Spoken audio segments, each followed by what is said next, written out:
I welcome you all to physics tutorials. आज का topic है थर्मल वेलोसिटी एंड ड्रिफ्ट।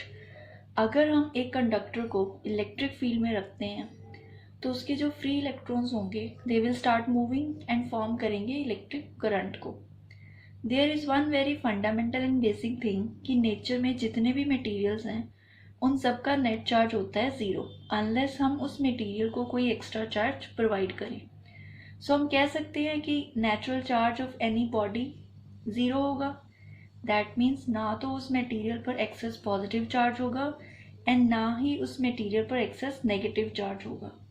सो अगर ये एक एटम है, इसके पास यहाँ पॉजिटिव चार्ज है एंड सेम अमाउंट का ही यहाँ नेगेटिव चार्ज प्रेजेंट है, सो नेट चार्ज कितना होगा? Zero. So this is the general condition of all the atoms. अगर ऐसा है तो हमें चार्ज पार्टिकल्स कैसे मिलेंगे? अब मेटल्स ऐसे मटेरियल्स होते हैं जिनके आउटरमोस्ट इलेक्ट्रॉन्स और न्यूक्लियस के बीच में force of attraction is bit smaller as compare to other materials. अगर हम इन इलेक्ट्रॉन्स को कुछ एक्स्ट्रा एनर्जी प्रोवाइड करते हैं तो इनकी एनर्जी इंक्रीज हो जाएगी, एंड जब एनर्जी इंक्रीज होगी इलेक्ट्रॉन्स की, then what will happen? At present electrons अपनी लिमिटेड एनर्जी के साथ ऑर्बिट में रिवॉल्व कर रहे हैं।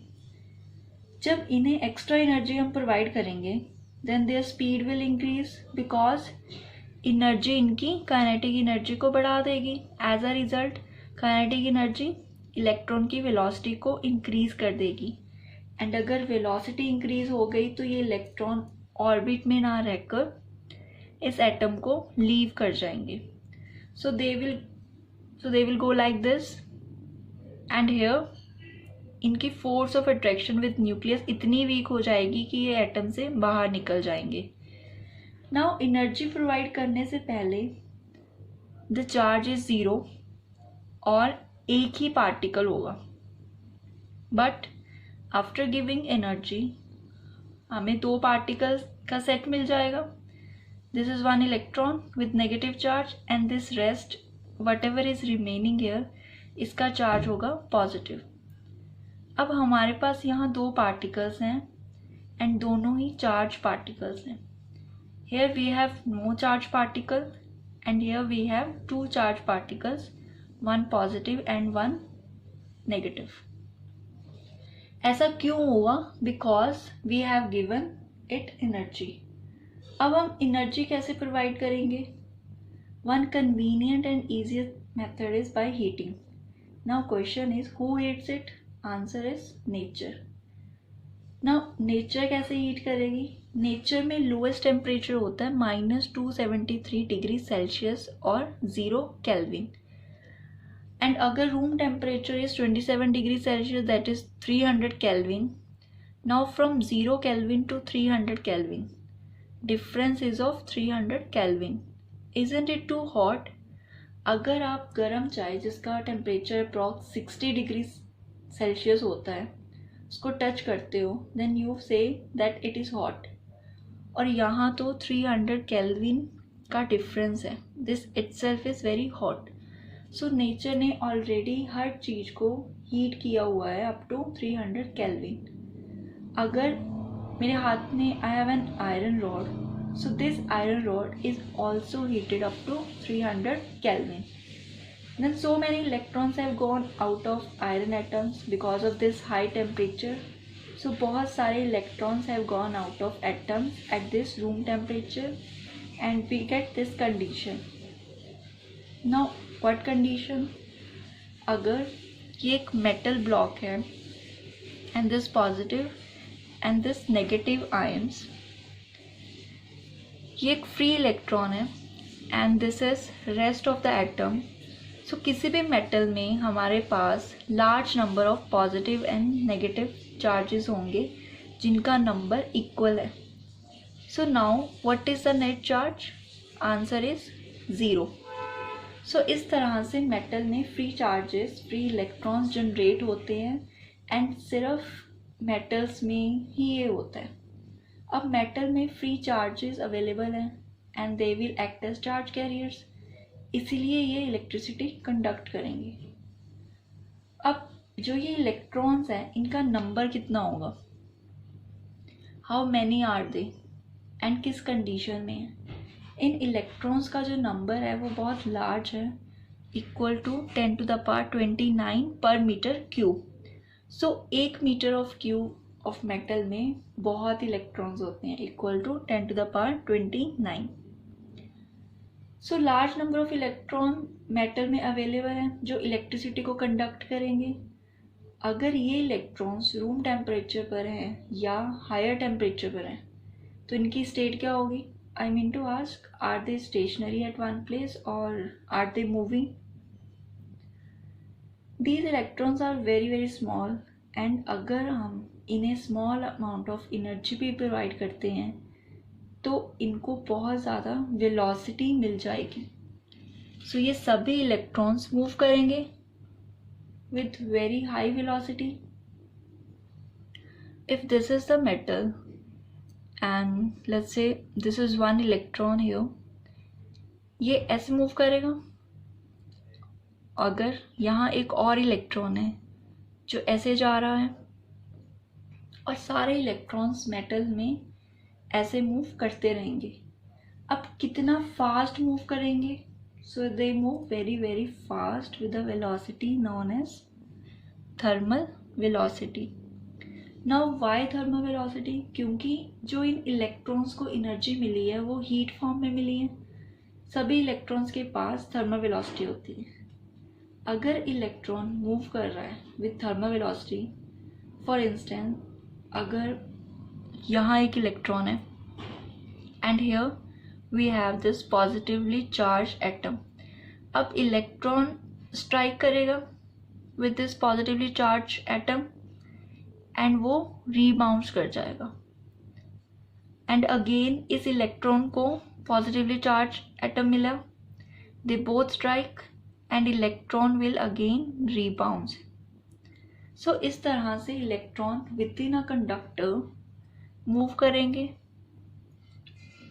ड्यू टू थर्मल वेलोसिटी जो कि बहुत ज़्यादा है।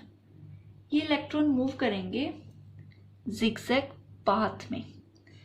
अब इलेक्ट्रॉन्स मूव कर रहे हैं एंड ये चार्ज पार्टिकल्स हैं। सो किसी गिवन टाइम में क्योंकि नंबर बहुत ज़्यादा इलेक्ट्रॉन्स का, then millions of electrons are going in this direction, also millions of electrons are moving in this direction also. क्या ये कोई करंट फॉर्म करेंगे? Strangely the answer is no. This is very important concept because जो number है electrons का वो बहुत ज़्यादा है एंड इनकी डायरेक्शन ऑफ मोशन भी रैंडम है। ये जिगजैग पाथ में मूव कर रहे हैं। अगर मैं आपसे पूछूं कि अगर 2 मिलियन ऑफ इलेक्ट्रॉन्स इस डायरेक्शन में मूव कर रहे हैं, तो क्या पॉसिबिलिटी है कि 2 मिलियंस ऑफ इलेक्ट्रॉन्स इस डायरेक्शन में भी मूव करेंगे?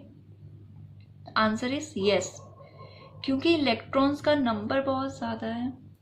अगर कुछ इलेक्ट्रॉन्स इस डायरेक्शन में मूव कर रहे हैं तो पॉसिबिलिटी है कि कुछ इलेक्ट्रॉन्स इस डायरेक्शन में भी मूव करेंगे।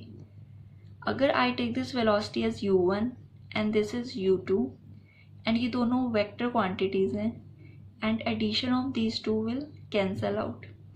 यहाँ u3 एंड u4 भी कैंसिल हो जाएंगी being opposite to each other.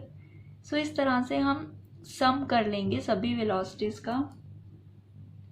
If there are n number of electrons and we want to find average velocity, this formula gives average velocity. अब u1 and u2 are opposite to each other and u3 and u4 भी opposite हैं, so they will cancel out. क्योंकि number बहुत ज़्यादा electrons का, then according to probability rule for every electron going in one direction there will be one going in opposite direction and finally net velocity कितनी आ जाएगी? 0, because सभी velocities cancel हो जाएंगी. So what is the average velocity? Answer is 0. And electric current कितना होगा जब electron zero thermal velocity से move करते हैं? Again answer in zero. इसीलिए electron moving with thermal velocity कोई करंट जनरेट नहीं करते, because velocity is not in any one direction. अब एक और वेलोसिटी है, बट ये वेलोसिटी इन सब में नहीं है। ये वेलोसिटी तब आएगी जब हम इलेक्ट्रिक फील्ड अप्लाई करेंगे across this material. When we apply electric field एक नया फिनोमिना स्टार्ट होगा, दैट इज ड्रिफ्टिंग। अब ये क्या होता है? This is the one phenomena जो इलेक्ट्रिक करंट फॉर्म करता है। So this phenomena of drift and drift velocity we will study in next video. Now question is, electron with such high thermal velocity, why they don't go out of the matter? Let's discuss this. इस material का net charge is zero. जब electron इस border को cross कर जाएगा तब इस material का चार्ज कितना होगा? +e। इन दोनों -e particle and +e body के बीच में कूलम फोर्स ऑफ अट्रैक्शन होगी, which is very strong, and this force of attraction will pull this electron back into this material.